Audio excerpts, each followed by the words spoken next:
It is my pleasure right now to introduce you to our new Chief Meteorologist, Eric Fisher, who comes to us from the Weather Channel, but is originally from New England. So I should say welcome home. Thank you very much. It's nice to actually be back home. Me and my wife, both from Massachusetts, and we were looking for that right opportunity. We're fortunate enough for WBZ to have an opening here. Well, lucky for us, too. Tell me, what are you most looking forward to as a meteorologist working in Boston? I'll tell you, there's just a lot going on. We all know that here in New England. It's not boring. It's not like you go to one part of the country and it's hurricanes. You're in Florida. Or you're in Texas and it's tornadoes. Here it's tornadoes, hurricanes, snowstorms, heat waves, cold snaps. So you're never really bored when it comes to the weather. I'm curious how you got into this in the first place. What was it that lit that spark? You know, it's the fact that there is so much going on here. So I grew up in Western Mass in Southwick, and we had the Great Barrington tornado in 1995, which was out in the Berkshires.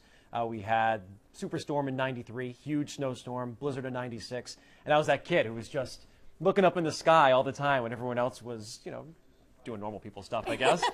And I just caught it at an early age. Really? And since then, you have been all about weather, traveling around the country, covering both severe weather and the day-to-day. What do you like to cover most? If I said, what's your dream day in the field? Dream day in the field ends with a cold beer. But in terms of the weather, it's snowstorms. Snowstorms you can have a little fun with. Right. You know, not usually a killer type of event. When you go out for tornadoes, it's impressive. It certainly catches your attention. And but terrifying. It's almost always sad. Right. Those stories are always sad. And so snowstorms are something you can actually look forward to. Now that you're back in New England, aside from doing weather here at WBZ, what are some of the things you're looking forward to experiencing again? All right, so we signed on the line, and then my wife and I were sitting down and said, weekends in Cape Cod again, hiking up in Mount Washington. I volunteered there for a week a few years back. Amazing place. You can see all sorts of atmospheric everything up there.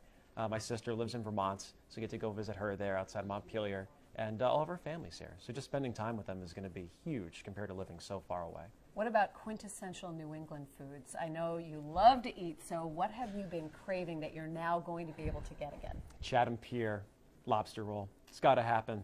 And then going to the Squire afterwards. Of course, a lot of good microbreweries popping up here in Massachusetts, too. Looking forward to getting back into that. And a little more comfort food, because you get more colder days here. We don't usually have a chance for a good comfort food day watching the Patriots in Atlanta. It's usually 75 degrees. It doesn't feel right. Right, and now you can cheer for your teams, the Patriots, the Celtics, the Bruins, the Red Sox, in friendly territory. Tell me a little bit about your love of sports, both to play and to watch. Yeah, I talked to Mark Lund, our GM here, and he was like, so what makes you interested in this? And I said, well, I'm probably the only guy you're going to interview who lives in Georgia and has Red Sox season tickets. You have Red Sox season tickets? The 20-game package. Oh. It's not the full thing. It's close. It's good. But, you know, I got in the season wait list back in 2001, I think. It just came up last year, and so I've been selling them off.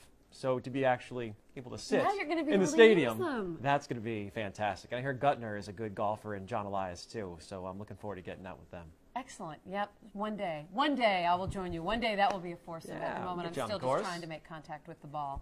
And the Boston Marathon, you mentioned before we started talking here that you might want to run that at some point. I did my first marathon. It was in Charleston, South Carolina. It was back in January, and I felt pretty good about it. My wife has run the Boston 3 times, and so I'm hoping she will motivate me and whip me into shape again. I haven't done winter training in New England for a marathon, so that will be the biggest hurdle. But you know, this next marathon is going to be huge. It will be. It will be, and hopefully you'll be able to run it. And we look forward to working with you. It's so nice to have you here. You can run it with me, you know. I would do that, but I'm always on the finish line bridge. But you know, if they gave me a break, I'd run in the last couple miles with you. All right. You just have to slow down a little. race. Right. Thanks, Eric. All right. Thanks, Lisa. Great to be here.